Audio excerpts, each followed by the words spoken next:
Recording! I'm prepared. I'm so prepared. Look at how spooky we are. Joe decorated our set, which is our dining room table. That's and right. He's very proud of it. For those only listening in, let me give you a visual of our beautiful setup. Yeah, let me give you a visual. Sorry, I thought I lost my audio recording there. We've got, she's playing Titty McTitties with the candles that are lit and some skulls. They're not real, okay? Some pumpkins, some spiders. Joe was so proud that he put a skull on the spider. This is my piece de resistance. Oh shit. I put the skull head on top of the spider, so it looks like the spider's got a skull head. The spider is spray painted rose gold, I'm gonna add, with glitter, because that's just the kind of woman I am. Yeah, she kind of ruined that for me. And I had a gorgeous setup. I have this silver and white pumpkin on our dining table usually, and Joe's like, that's not Halloween. It is Halloween. It's a classy pumpkin. Like high fashion. I'm not feeling it. I do a mix, okay? All right. Well, for this, we are going non-mix. I don't have a lot of wine, okay? So let's not piss me off too much too early. We need this to last the full 10 minutes or whatever. Just like your dick. Oh my god. Anyways. All right. Happy Halloween, motherfuckers. Jesus. Babe, Venus is in retrograde. Everything I do is warranted. I just figured for the next coming 2 or 3 episodes, we're going to go all Halloween themed, although I'll probably forget it after this episode. No, you won't. You're so proud of it. Let's hope so. So, Venus is in retrograde. Shit is hitting the fan, you guys. Usually it's I'm drunk. Mercury in retrograde, but now it's Venus, which everyone knows Venus is love. So, it's from October 5th to November 16th. We've got things are going to be going crazy between us. We don't know. We don't know what's going to hit us. Or nothing is going to hit us because all that is BS. Okay. I think all this Mercury is in retrograde, Venus is in retrograde. It's just an excuse for women to complain. No. So. Well, I think some women do, and men. Okay, where they're not only women believe in astrological. Yes, they do. If you were part of my mystical club on Facebook, you would see that men are also into it. We had a whole nother set of problems if you're part of a mystical club. I am. You know, I love angel cards. That's what we should do. We should do angel cards one of these episodes. Anyways, we'll save that for another time. But so I'm in LA. Don't judge me. Judged. I like crystals. I believe in angel cards. I do think the planets do have something to play into, like with our daily lives, and I'm spiritual, whatever, all of that. Yeah, sage, all that shit, okay? I'm not like super intense about it. I don't base my everyday life around it, but I would say I'm pretty spot on to my astrological sign. And sure. Don't you think you are too? I am. So I think there's some things, but people do take it too far. Like, yeah, Venus is Venus is in retrograde right now. I can't speak.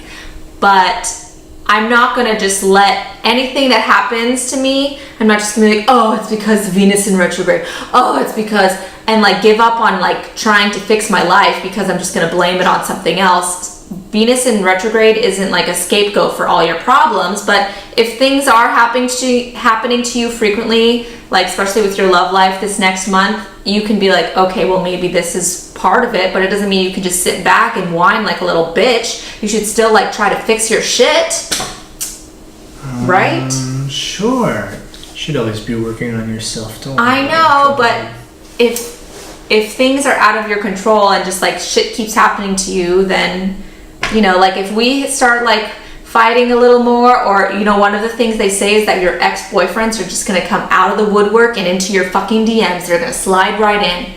So well, you let me know if that happens. I know. I'm like, oh shit, maybe they're coming out. I don't know, because you know my high school reunion's coming up. Maybe this is their time to just be like, right on in, right on in the asshole. Yeah, Alexis.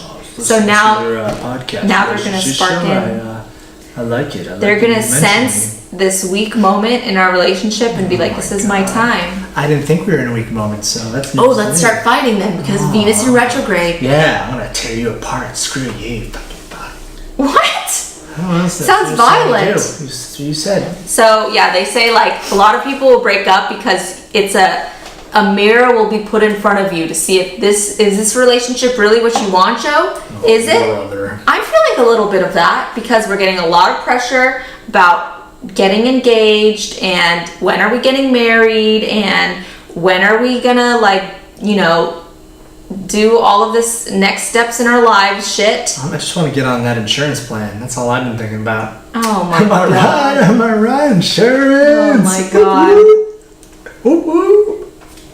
Insurance for the win. Even and that's today's topic, insurance. God, should you no. buy or should you not buy insurance? I'm just kidding. Oh Anyways. my god. Anyways. But I don't know. I don't even know what I was saying now. Thanks a lot. Scratching one of the mini skull prop pieces, which is a metaphor for scratching my head. Yes. It's retrograde for you guys. Yeah, and I'm fucking tired. Wow. That's what the babies does.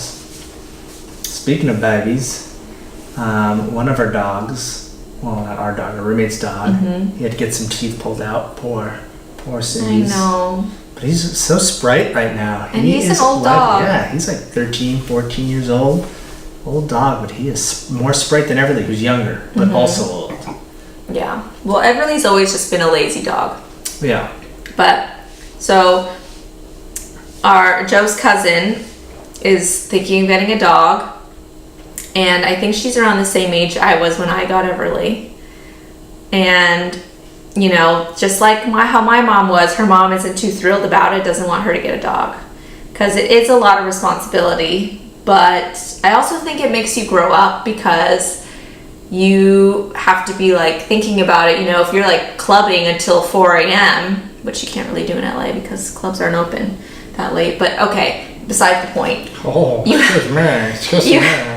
Sorry, I don't know the LA life. Oh my God. You don't know the LA life. But you have to be like, wait, I need to go home because my dog needs to be walked. And you like develop some responsibility when you're young, because I got Everly right when I graduated college, so I probably shouldn't have gotten her because she probably didn't have like the best few first years because I was just like a drunk mess, and you know, I'd be like, oh, I don't have time to walk her, she'll just pee on this mat, and like I just kind of was like dumb and I didn't even know like how do I feed her? I didn't even know like, oh, I need to give her flea meds. Like I didn't know, oh, you have to brush her teeth. But I learned all these things along the way, and now she's like my fucking baby. I can't imagine my life without her.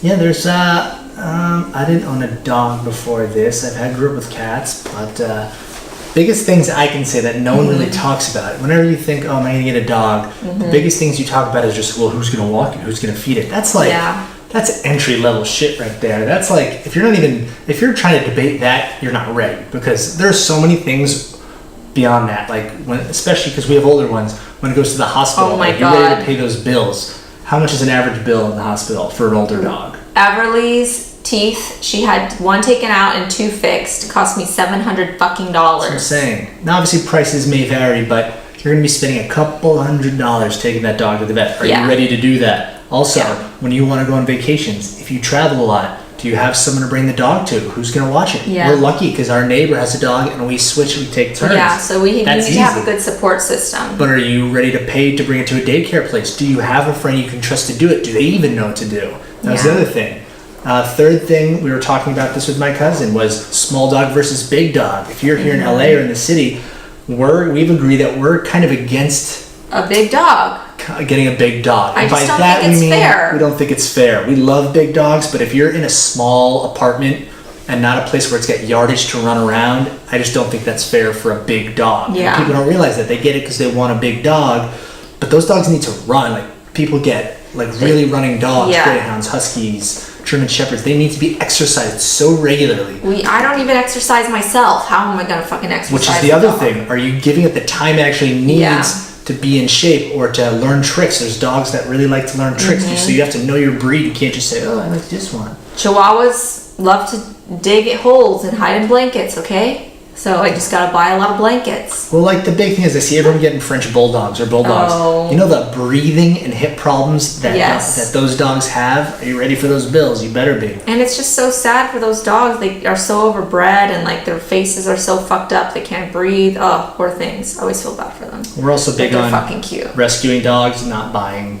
Well, yeah, of course, because they're overbred in the puppy mills, and then their like genetics are all fucked up. All of them are fucking each other's cousins, and then these dogs come out all fucked up, and no one wants them. They end up in a fucking shelter, and then they get fucking put down and murdered. Jesus. You know, Chihuahuas and Pit Bulls, the number one put down. So. And then the last thing is food. That's a whole other topic I won't get into, but it needs high quality food. Anyone who's feeding their dog or cat kibble, where it's just that regular ground kibble, stop feeding it that. Imagine eating dry cereal every day. That's basically fucking carbs. It's literally the equivalent you're giving your dog or cat. You're not feeding it good food. You're basically feeding it fast food every single day. That's all I'll say about that. Stop feeding it that. It needs, and that the real food you should be getting it is way more expensive. And if you are feeding your dog kibble, the least you could do is put water in it. Please mix water in it and make it softer. And the carb content in there makes their joints ache as they get older. And the carb content in the kibble, it plaques their teeth. Then who's gonna have to get all their teeth removed? And because you're not fucking brushing it, I'm sure. Sometimes I can't even brush my own fucking teeth. Oh, you paralyzed? You know what I mean? No, sometimes if I get too drunk, I pass out. Anyways, that's all I'll say about that. Now, to tie this into relationship-wise, oh yeah, I came into this. You became an instant dog dad. Oh, I was such an instant dog dad. I was not. It was I his dream. Never owned a dog beforehand. I'd always wanted to, but I always had a bad history. I always got bit by dogs. Let's see. I had a Dalmatian bite me in the ass when my friend told me I should be able to trust that he won't do anything. I literally ran out of his car to the door, and the dog chased me and bit my ass. My other friend's dog bit me twice. Once in the low back because I was reaching for a toy in front of it. The other time in the ankle. I forget why. Because you're a jerk. Apparently, I've just been bit by dogs. I had another one. My friend said, no, he's the friendliest dog. He won't bite anyone. So I kind of like put my hand out to like let him smell me. He snapped at me, almost bit my hand. They smell the fear and weakness in me, I guess. Okay, but what about Everly? Oh. So anyways, my whole point with that is coming into this now, tying it back in. Everly was a slow bite. Sorry, that's my baby dog. His baby talk is aggressive all day. I find that funny. All guys in not even relationships, all guys who own dogs, it's the most sensitive you'll ever see a guy. How come every guy, I guess girls do this too. It melts your heart, soul. How come we have to talk up to babies, to little dogs? How come we can't just say, oh, you're the little doggy. You're a little cutie, aren't you? Why does it have to go into a little high voice like this, like a baby? Why do we talk like that? Why do we do that? No, and you know what? Actually, that high pitch actually makes the dog have anxiety. So great. They think that means something's wrong. But anyways, she was letting him sleep in the bathroom. Oh my God, her bed was in the bathroom. She slept in my bed. I gave her the high quality life. I brought her right into that bed, and I said, She slept in our bed every time, but I put her bed in the bathroom because she would go pee on the mat in there. I gave everyone a nice life. Which is an argument I've had with someone else, where they couldn't believe I let the dog sleep in the bed. Some people are very against that. Which I can understand. I can't help it. I love my dog. She's my baby. And she's small. It's not like it's a huge dog taking up space. But she does, and she kicks us in the face while we sleep. She can occupy more than her size. But and she's a fucking cockblock. Oh yeah, I love that. It's the worst. I love it. Because sometimes she'll just know, and she'll just run into her bed and hide in there till it's over. No, but I feel like she's more blocked than she is like, all right, go to my bed. If anything, it's like the times where if we're in the mood, that's when she's most like, oh yeah, attention to me. She'll be like, no, and she won't leave, and then she'll like try to lick our face, and I'm like, oh my God. And then she comes up behind and licks Joe's asshole, and Joe loves it. I'm just kidding. Only want to get the peanut butter. No, I'm just kidding. I don't do that. Come on, get flagged for animal. What was it last week? Last week I was taking pictures of her puss. This week she's licking out my asshole. It's just too good. Oh my God, I'm like the biggest doggophile. What's the word? Beastiality. God, I do not do any of these things for the record. New York Times. Asshole. I know. He doesn't do any of it. The dog doesn't lick his asshole. No licking Joe of the asshole. Doesn't strategically take pictures of her vagina. They just end up there because she's always spread eagle on her back, like, ah. It's just my little babies, and I take care of her. But yeah, she's a cock block sometimes, and she'll like want to just sleep like right there in between us. And sometimes you're kind of a cock block because you love her so much. Because I'll be like, hey Joe, and the dog will be here, and he'll be like, no, you're ruining my time with Everly. And I'm like, what about my fucking time? Oh my god, in the mornings, Joe will roll over. He'll like wake up 5 minutes early just to like pet the dog, smooch her, and whisper sweet nothings to her, be like, I'm so sorry, I have to leave you, I love you so much, I'm doing all the things, and later we'll go on the walks. Rub your bellies for all times. And he just rolls out, doesn't even acknowledge that I exist. And I'm like, hey, what about me? And he's like, oh, I gotta go, I'm late. I'm like, yeah, you're late because you were fucking making out with the dog all morning. She gets all my love. Sometimes in the morning she'll wake up to me going, I love you so much. You are the best thing that's happened to me. You're amazing. And Alexis will go, oh my god. And I was like, oh, mommy's was listening to us. Don't ignore mommy's. She stays out of this. It's funny when we go on vacation too. Joe has nowhere to put all that love, so he finally gives it all to me. But then I'm like, God, this is too much. She gets it all. I don't realize how much love that I have and that I give to the dog until we're on vacation and I have no access to a dog, and then it all gets put on her. And I'm like, get the fuck away from me! Like it's too much. He's like, why won't you just cuddle me? Why won't you just? And he like has to put all his body weight on me, and I'm like, you're not like a little dude. Ah, yes I am. She's so small in my arms. Oh my god. I am on board with the older dog thing too. When she first got it, I was like, why'd you get such an old dog? And it actually is great, especially if you're just starting out. I recommend that as like a tester, because when you're gonna be at the best remaining years of its life. Two, like she said, Simba's old, Everly's old, they're so calm. They just relax all day. They're not like such high energy, where if you do know, going back to what I was saying, if you do know that you're going to be busy all the time, not have time to train or run the dog a lot, that makes it a little easier. You should still be walking it and having fun with it. We do. But we walk her plenty. It's just they're way more, they're not as high energy, so they don't need to expel all that energy all the time. Everybody sleeps 23 out of 24 hours of the day, so. Well, she's excessive, but... I knew that. When I saw her picture, she was sitting on top of a purse and it said, perfect purse dog, silent and sleeps all day. I was like... She was like, wow, is that an ad for myself? That's me. If she was like, drinks wine all day, I would have been like, oh my god, we're soulmates. But we are soulmates. Wasn't someone else going to take her? Yeah, I went to go, so they were at the La Brea Tar Pits for this dog, like, adoption fest. And this other couple was carrying her, and all I see is her little head in the wind, like, and she was just basking in the sun, and this other lady was holding her, and I was like, oh my god. So I literally was like, no, she's my dog. I'm gonna sit here and wait. And finally, after like 45 minutes, they put her back down in the kennel, and they walked away. And I was like, I picked her up, and I was like, I'm gonna take you. And so then I finally fill out all the paperwork. I drive back to the west side, which is like an hour. And I have the lady come inspect my house. She gives a thumbs up, and I drive all the way back to go get her. And I take her home. And the second I put her in my Mini Cooper, she freaks the fuck out, jumps over and falls into the trunk. And I was like, oh my god, I killed my dog after 10 minutes of owning it. And thank god she was okay, but she was just freaked out in the beginning. I know. But anyways, this is a long fucking podcast about dogs. All about dogs. God, I know. People are going to be upset about that. I know. What do I have to say? Dicks, pussy, fart. Cock balls. Then people will pay attention. I don't know. People just want me to be a sexual whore all the time. Last minute shout outs. We almost had Tita Vinci on the podcast. I know. My uncle. He was here yesterday. It would have been a good show. It would have been hilarious, but we just We'll didn't do one at record it. Christmas. Yeah, he's back for We'll Christmas. Be back at Christmas. Trying to might even have a live studio audience. That could be fun.